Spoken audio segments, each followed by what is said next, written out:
I'm Kiona. I'm 30 years old, and I stay at home taking care of the house.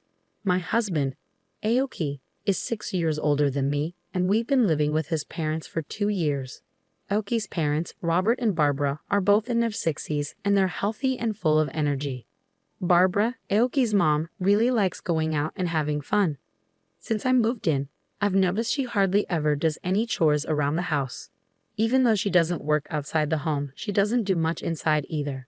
She used to be a stay-at-home mom, but now she leaves most of the housework to me. Sometimes she'll tell me to go have fun while she stays home, but then she'll complain if things aren't done when she comes back. I've been dealing with this situation, trying my best to not get too frustrated. Whenever I try to explain to my mother-in-law that I might not finish everything before she leaves, she brushes it off. She says it's normal to do a lot of chores and criticizes my generation for not being able to handle it, wishing I could be more like Aoki. It's not just the remarks that bother me. Barbara constantly praises Aoki, especially because he works for a big company, which she's really proud of. She often says things like, "Aoki works so hard, but his wife isn't doing well." It's like her favorite phrase, and Aoki doesn't defend me. During dinner, Barbara starts complaining about me, and Aoki just responds with a simple, "Oh really?" showing little interest. When I first met Aoki, I thought he was mature because he was older, but things have changed. It feels like he sees me only as a maid. Even when I'm working late into the night, he doesn't say anything to me. Instead, he tosses laundry at me, aiming for my face, and says, "Here, do this too." I regret marrying someone like him. Since we got married, he's changed a lot. On our first anniversary, he bought a cake, but then threw a pie in my face and laughed. You wouldn't think he's a grown man. But there's one bright spot in my life, and that's my father-in-law, Robert. He's really calm and always asks if I need help with anything. He's the only one who treats me kindly in this house. Since I quit my job when I got married, he's the only person I can really talk to. I've grown to love Robert like a real father. But Robert works during the day, so he's not home much. That means I'm often alone with Barbara. When I talk to Robert, Barbara doesn't say anything, but I can tell she doesn't like it, and her attitude towards me has gotten worse. She started accusing me of making eyes at my father-in-law just because Aoki ignores me. She'd say these things when Robert couldn't hear. I tried to defend myself, saying it wasn't true, but she just brushed it off. "Did I touch a nerve?" she'd say, acting like I was overreacting. No matter what I said, she always had a snarky comeback. Our talks never really connected. I talked to Aoki about it, hoping he'd understand it was just Barbara's imagination. But he just laughed it off. "So now you're into older men too," he joked. It was clear nothing would change. I didn't expect him to help with chores or stop Barbara's teasing, but I never thought he'd say something like that. It was a big shock. I started feeling like I didn't belong in that house.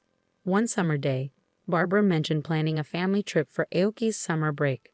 At first, I thought it was just her usual desire to go out, but then she surprised me by asking if I wanted to come along. I didn't expect to be invited. I thought they would go without me. When I hesitated, Barbara seemed suspicious and asked if I didn't want to go. I felt uneasy about her sudden invitation. What did she want by including me? I was unsure, but I didn't know how she would react if I said no. That night, Aoki asked me again if I was going on the trip. I replied that I was invited. His response was unexpected. He burst out laughing for some reason. "What's so funny?" I asked, feeling uneasy. Aoki just brushed it off, saying it was nothing. On the day of the trip, we set off with Aoki driving. Robert couldn't join us right away due to work, so it was just the three of us in the car. Aoki driving, Barbara in the passenger seat, and me in the back. I couldn't see their faces clearly, which made me even more anxious. Barbara suddenly asked if I had withdrawn some money for the trip. I confirmed that I had taken out a few $100s. She seemed pleased at this, which struck me as odd. After driving for a while, I noticed we had passed the inn we were supposed to stay at. "Did we just pass the inn?" I asked. Aoki replied vaguely, saying there was a tourist spot ahead and we'd check in after seeing it. His smile seemed forced, and I sensed something strange was going on. As we drove away from the inn, the scenery outside turned greener. I let out a quiet sigh, making sure neither Barbara nor Aoki heard me. Eventually, we arrived at a dam. It wasn't very big, and there weren't many people around. Let's get out and stretch our legs, Barbara suggested eagerly. And make sure not to leave anything valuable in the car, Aoki added. I followed their instructions, stepping out of the car. But I noticed Barbara and Aoki hesitating, pretending to be busy inside the car. Once I stepped out and closed the door, I heard the car lock click. Aoki had only left the windows slightly open. Then he burst into laughter. What's going on? Are we staying here for the night? I felt anger bubbling up towards Barbara, but I kept it in check. What do you mean? I asked, trying to keep my cool. You walked right into that one, didn't you? My husband was laughing so hard he was clutching his stomach. My wallet and cell phone were still in the car. Everything had gone according to Barbara and my husband's plan. Have fun out here, Kiona, Barbara sneered. Maybe you can eat some grass and sleep under the stars. My husband, holding my wallet and going through it, closed the window. His laughter died down, and then they drove off, leaving me alone. Well, they're a handful, and it's hot, I muttered to myself. Even though it was scorching hot and I was at risk of dehydration, I surprisingly didn't panic. An hour later. Why are you here? My husband was stunned to see me in the lobby of the inn where we were supposed to stay. Are you a ghost? Did something happen at the dam? He asked, looking bewildered. Barbara looked like she was about to pass out. I considered teasing them by pretending to be a ghost but decided against it. I'm not a ghost and I'm staying here tonight, I told them, showing them the key to my room. I had already left my luggage there. My husband couldn't grasp the situation and started to get agitated. He thought I had taken the key to their room without permission. What are you doing? Give it back, he demanded, trying to grab the key from me roughly. Just then, a man appeared and grabbed my husband's hand. Sir, please refrain from causing a disturbance here, the man said firmly. He was about the same age as Robert, but he had a strong build and was taller, making him seem more dependable than my middle-aged, slightly overweight husband. Who are you? Are you staff here? You can't just interfere with a guest like this. I'll sue you for assault. Barbara yelled at the man who had intervened. I apologize for not introducing myself earlier. I am the owner of this inn, the man replied calmly. Hearing this, my husband quickly let go of my hand. I recognized the owner. Back when I was in college, I had visited this area with my friends during summer vacation. It was scorching hot that day, and we got lost on our way to our accommodation. Eventually, we stumbled upon a girl collapsed on the side of the road. That girl was Mary, the owner's daughter. We called an ambulance and stayed with her until help arrived. The next day, the owner visited us at the inn where we were staying and thanked us profusely. He said, "You saved my daughter's life. Thank you so much." He also offered, "We own this inn too, so next time you're in the area, please stay with us. You won't have to pay." Since then, my family and I have visited the inn several times, so I knew the owner well. As he reprimanded my husband and Barbara, he remained polite, but I could sense his underlying anger. In fact, both the owner and I were aware of Barbara and my husband's scheme from the beginning. I had caught wind of their plan 2 weeks ago. Feeling suspicious about their sudden invitation for a trip, I decided to set up a voice recorder in the living room. I targeted times when my husband and Barbara were alone, like when I was taking a bath or doing laundry, and their plan came to light. I know let's ditch Kiona somewhere. It would be hilarious. How about here? There's a gym about an hour's drive from the inn. When I heard their conversation, I was shocked. I immediately called the inn and told the owner everything about the situation I was in and what they were planning. The owner was furious. He himself had once experienced his daughter collapsing in the heat, so he was even more upset. Knowing the situation beforehand, the owner arranged for my pickup today.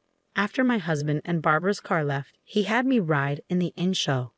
By the way, the driver turned out to be Mary from that incident years ago. I got my license. Let's go for a drive, she said excitedly. Right now? I asked, surprised. Oh, that's great, I replied. We chatted happily, bought some local specialty ice cream on the way, and arrived at the inn. Even though I knew about the plan and that a pickup was coming, I was still worried for Mary. But she knew the area like the back of her hand. So we arrived at the inn several tens of minutes earlier than my husband and Barbara. You mentioned suing earlier, ma'am, the owner said, looking at Barbara sternly. Yes, I did. It's outrageous to be accused of the opposite, Barbara retorted. I'm sorry, but you're not our guests, the owner replied firmly. What? Don't mess with us. My husband and Barbara both lost their temper. Your and your mother's reservations have been canceled. the owner stated plainly. I added you. Who do you think you are? My husband was on the verge of losing his temper again, but the owner restrained him. Kiana did nothing wrong. We, the inn, canceled your reservations, the owner explained calmly. What do you mean? My husband demanded.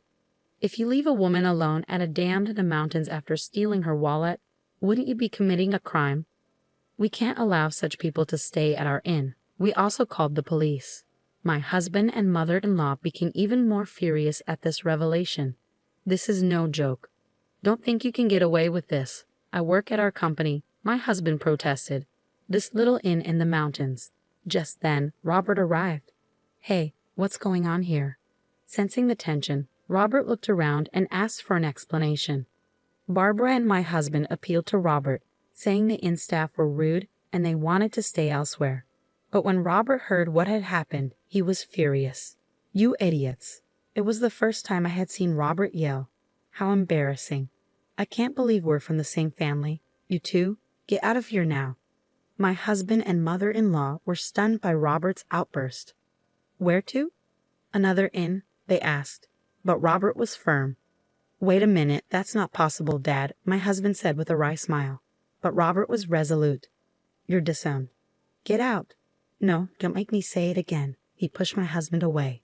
Then the police arrived and my husband and Barbara turned pale. The owner and I explained the situation to the officer, and I played back the recorded conversation. My husband and Barbara started crying. But Robert intervened. Quiet down. You're disturbing the inn. Officer, please take them away. It's not like that, officer. We didn't think it would be such a big deal. It was just a prank. My husband tried to explain, but the officer's expression changed. A prank? Are you serious? Don't you realize that your little joke could have put someone's life at risk, especially your own wife's? They were scolded harshly. Though they weren't arrested due to it being a family matter, Barbara and my husband looked pale throughout the ordeal. This isn't over. Kirana's feelings will determine your future. Understand. With those final words, my husband and Barbara, still pale, went home. Robert seemed apologetic the entire time. He kept saying, I'm really, really sorry. I can't apologize enough for not noticing the unpleasant experiences you have been having, for the terrible ordeal you went through today. He also deeply apologized to the inn owner, expressing remorse for the trouble they caused. Interestingly, the inn owner is a businessman who runs several other companies and is also a client of the company where Robert works. Without knowing this, my husband had boasted, I work for a big company. I'm relieved I was able to hold my husband and Barbara accountable, but it's also frightening to think what could have happened if I hadn't known about their plan beforehand. I hope being scolded by the police makes them realize the seriousness of their actions. After returning from the inn, I decided to divorce my husband. Naturally, I demanded a significant alimony. I hope they learn from this experience and refrain from hurting anyone else in the future. It's quite a turn of events. Robert and Barbara ended up divorcing as well. Robert severed ties with my ex-husband and kicked him out of the house. Due to the incident, my ex-husband was advised to resign from his job. It turns out his workplace behavior had been problematic for a while. Just as he treated me poorly, he had been harsh to his colleagues and juniors, and the HR department was already considering taking action against him. Reflecting on my own actions, I'm disappointed that I mirrored such behavior. My ex-husband, now unemployed, is struggling to find another job.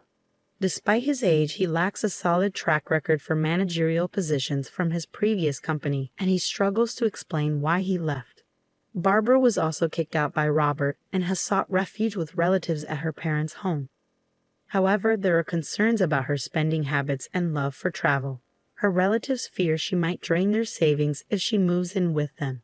It might be wise for her to consider finding a part-time job, especially since she's still in good health.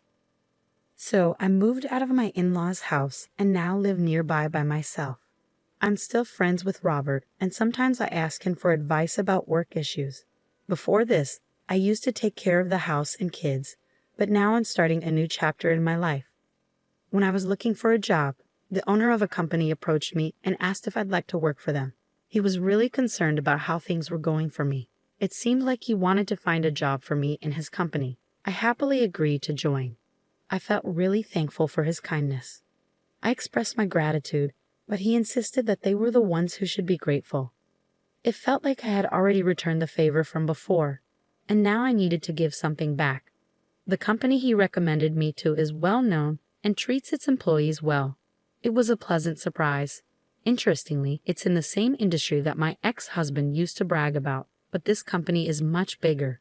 Everyone there is friendly, and I'm enjoying my days much more now than when I was dealing with marital problems.